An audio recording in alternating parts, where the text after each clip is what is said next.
तू काहे डोले प्राणियां, तुद राखेगा सिरजनहार। जिन पदाइश तू किया सोई दे आधार। ओ मालक आप रखण वाला है, इस करके मैनू कोई फिक्र नहीं। काहे रे मन चित में उद्यम जा आहर, हर जियो परिया। जिस काम विच मालक लगे फिर तू क्यों फिक्र कर रहे? तू चिंता ना कर, चिंता मालक जी नू सारियां दी। भाई तारू सिंह जी ने अगों कह दिता, जकरिया खां तू कहना है ना मैं इस्लाम नू कबूल कर लवां, कि इस्लाम नू कबूल कीतियां मौत नहीं आउंदी? मौत ते फिर भी आउणी है ना। फिर मैं क्यों गुरु गोबिंद सिंह दी गोद विचों निकला, क्यों ना सिदक निभा के जावां? तू मैनू ये ना कह भी मैं अपना दीन छड्ड देवां, अपना धर्म छड्ड देवां। जे कुछ दसना ही है ना, जे तैनूं मेरे ते तरस आ रही है, मैनू इहो जी गल दस, तू मेरे बड़े सिख वीरां नूं शहीद कीता है, मैनू दस उन्हां ने सिੱਖੀ केसां सवासां संग किवें निभाई आ, वो किवें सिदक निभा के गए ने। जदों सिੱਖੀ दी गल सुनी, सिदक दी गल सुनी, जकरिया खां नूं क्रोध आया, गुस्सा आया भी मैं बड़ी कोशिश की, कोई एक तां कह दे भी मैं इस्लाम कबूल कर लिया, सिੱਖੀ छड्ड दित्ती।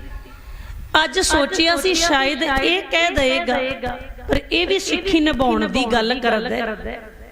जकरिया खां बड़े क्रोध च बोलदा, कह लग्या तारू सिंघा तुहानू सिखां नू केस बड़े प्यारे आ ना, सिੱਖੀ विच केसां दा बड़ा महत्व है। मेरा ते जी करदा तेरे सिर विच जुत्तियां मार मार तेरे केस ही झाड़ देना।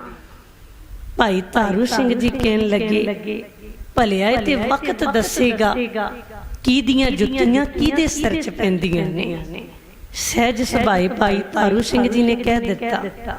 जदों ये गल कही ये होर गुस्से च आउंदा है, हुक्म कीता जांदा है भी भाई तारू सिंह जी दी खोपरी ला दित्ती जावे।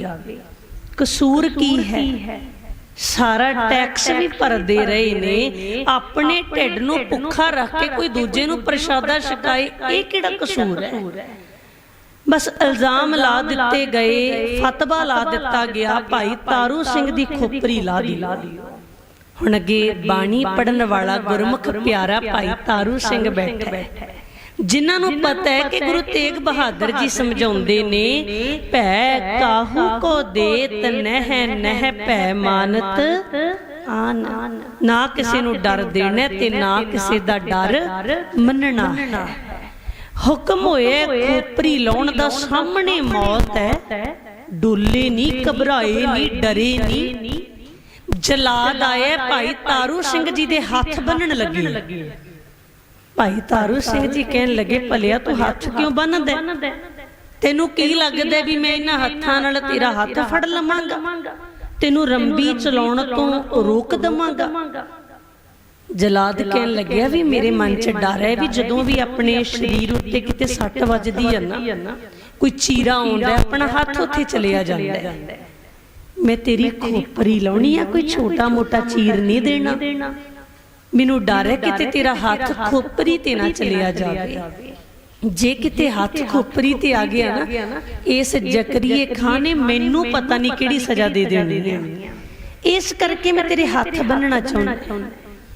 भाई तारू सिंह जी ने हाथ अपनी जमीन ते रख ले, धरती ते रखे, कहन लगे, भलिया तू डर ना, तैनू की लगदा मैं डोल जावांगा?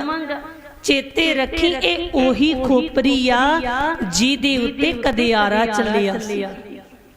जदों ए आरा चलवा के नहीं डोली, अज रंबी नाल किवें डोल जाएगी? ए नहीं डोलेगी।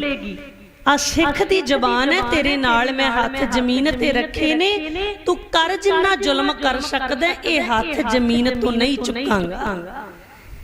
जलाद ने मत्थे दे उत्ते बार कीता, मास उखेड़ दिता, फिर सज्जे पासे, फिर खब्बे पासे, फिर बैक साइड, पिछली साइड तो मास नूं उखेड़िया गया। चारे पासियां तो मास नूं उखेड़ के केसां नूं हथ पाए, ऐसा झूठा मारिया कि भाई तारू सिंह जी दी खोपरी इन्हां जालमां ने ला दिती, पर भाई तारू सिंह जी अडोल बैठे ने, कोई उलांभा नहीं। हुण सोच के देखो, अपने छोटा जिहा कोई कट लग जे जां डॉक्टर जदों ऑपरेट करदे ने, ऑपरेशन करना हुंदा, छोटी जी सर्जरी करनी हुंदी आ, ਅਸੀਂ किन्ना डॉक्टरां नूं कहने भी पहला साडे टीका ला दिओ, सुन्न कर दिओ, छोटा जिहा ऑपरेट करने उन्हां ने। इत्थे भाई तारू सिंह जी दी कोई छोटी मोटी सर्जरी नहीं हुई, खोपरी लाई गई है, कोई उन्होंने सुन नहीं किया पहला, पर किन्ना अंदर सबर है, किन्ना गुरु जी नाल प्यार है, किन्ना गुरबाणी दे बचनां ते विश्वास है। जालमा ने खोपरी ला दिती, पर भाई तारू सिंह जी पढ़ रहे ने, दुख नाही सब सुख ही है रे, एक ही नित बुरा नहीं सब भला ही है रे, हार नहीं सब जैत, दुख नहीं है सुख ही सुख है। क्योंकि नाम नाल जुड़े है ना, बाणी नाल जुड़े ने, जदों बाणी नाल जुड़े हुंदे आ, बाहरी तौर ते किन्ने मर्जी दुख आ जाण, वो दुख साडे मन नूं दुखी नहीं कर सकते। भाई तारू सिंह जी अडोल ने। इधरले पासे इतिहास दसदा है, जकरिए खां नूं बाथरूम दा बन पैंदा है। भाई सुबेग सिंह जी इहदे दरबार विच आउंदे ने। भाई सुबेग सिंह जी जदों आए, उन्होंने सारी गल का पता लग्या भी जकरिए खां ने बड़े बड़े वैदा हकीमां नूं बुलाए, पर इहदा इलाज नहीं होया। ते इन्हें भाई तारू सिंह जी दे उत्ते एडा तशद्दद कीते भी उन्हां दी खोपरी ला दित्ती। वो कंध दा सहारा लैके बैठे ने, कोल उन्हां दे खोपरी पई आ। सारी वारता पता लग गई भी इन्हें कहा सी, मैं तेरे सिर विच जुत्तियां मार के तेरे केस झाड़ना चाहुंदा। भाई तारू सिंह जी ने सहज सुभाए कह दिता भी ते वक्त दसेगा किहदियां जुत्तियां किहदे सिर च पैंदियां ने। ते भाई सुबेग सिंह जी जानदे ने, भगत मुख है ते बोलदे से बचन हवंदे, हर जुग जुग भगतों पाया पैज रखदा आया, राम राजे अपने भगतां दी पैज मालक आप रखदा। भाई सुबेग सिंह जी ने बड़े विश्वास नाल कह दिता जकरिए खां नूं, कहन लगे भलिया मेरे कोल इलाज है, मैं दस सकदा इलाज। जकरिया खां कहन लगे भी दस, मैं ते बहुत औखे, मैनूं बड़ी तकलीफ है। भाई सुबेग सिंह जी कहन लगे भी तू इदां कर, भाई तारू सिंह दी जुत्ती मंगवा, अपने सिर च मरवा के वेखी, तेनूं जरूर राहत मिलेगी। जकरिया खां कहन लगे भी इदां किवें हो सकदा। भाई सुबेग सिंह जी कहन लगे जे इदां ना होया ना, तू भाई तारू सिंह दी खोपरी लाई है ना, मेरी भी ला दे। ये गल पक्की होएगी, तू सिर च जुत्ती मरवा के वेख, तेनूं राहत मिलेगी। बचना ते भरोसा है। भाई तारू सिंह जी ने जो कहे है ना, भाई सुबेग सिंह जी जानते ने भी मालक अपने भगतां दी पैज आप रखदा है। जुत्ती मंगवाई गई भाई तारू सिंह जी दी, सिर च मरवाईए जकरिए खां ने, इनू कुछ राहत मिली। हुण जदों फिर इन्हें बाथरूम जाने नूं बन लगदा, फिर जुत्ती मरवाउंदा। सारे अहलकारे ते हसदे ने भी ये भाई तारू सिंह दियां जुत्तियां खाण जांदा।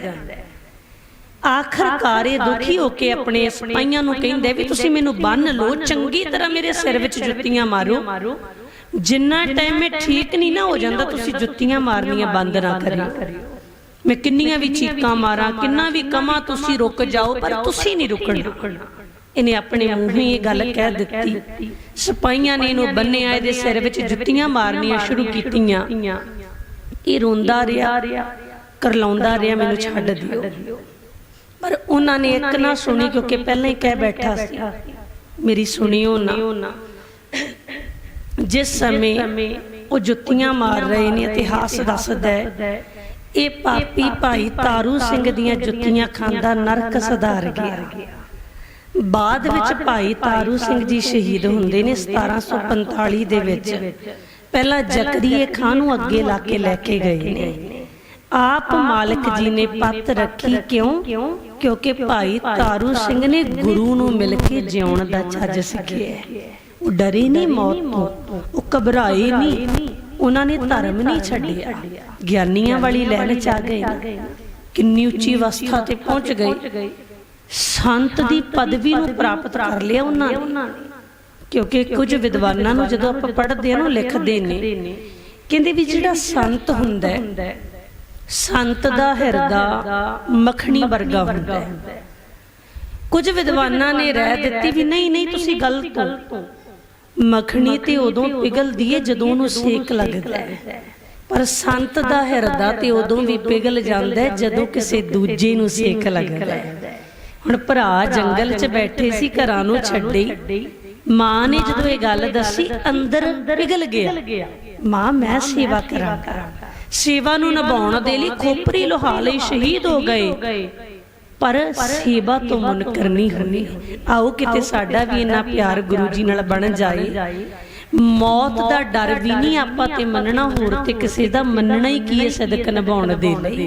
सो सदक निभाइए जी, ताई ते फिर उन्हां सूरबीरां नूं याद कीता जांदा है। जदों गुरद्वारा साहिब दे विच अरदास हुंदी है ना सवेरे शाम, जां कोई होर प्रोग्राम हुंदा है, रोज़ाना भाई तारू सिंह दा जिक्र हुंदा है, जिन्ना शहीद ਸਿੰਘਾਂ ਸਿੰਘਣੀਆਂ ने धर्म हेत सीस दिते, बंद बंद कटाए खोपरियां लहाइयां। रोज नाम लेने ना, क्यों? क्योंकि सदक निभा गए।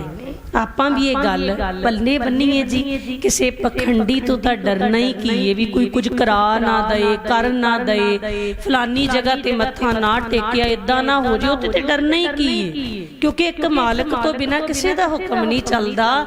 गुरु जी सानू दसदे ने, इतिहास दसदा पुੱਤ जे मौत भी आ जाए ना, तू मौत तो भी ना डरी, सदक निभा दई, बचन कमा ले। सो इन्नियां बेनतियां करियो प्रवान।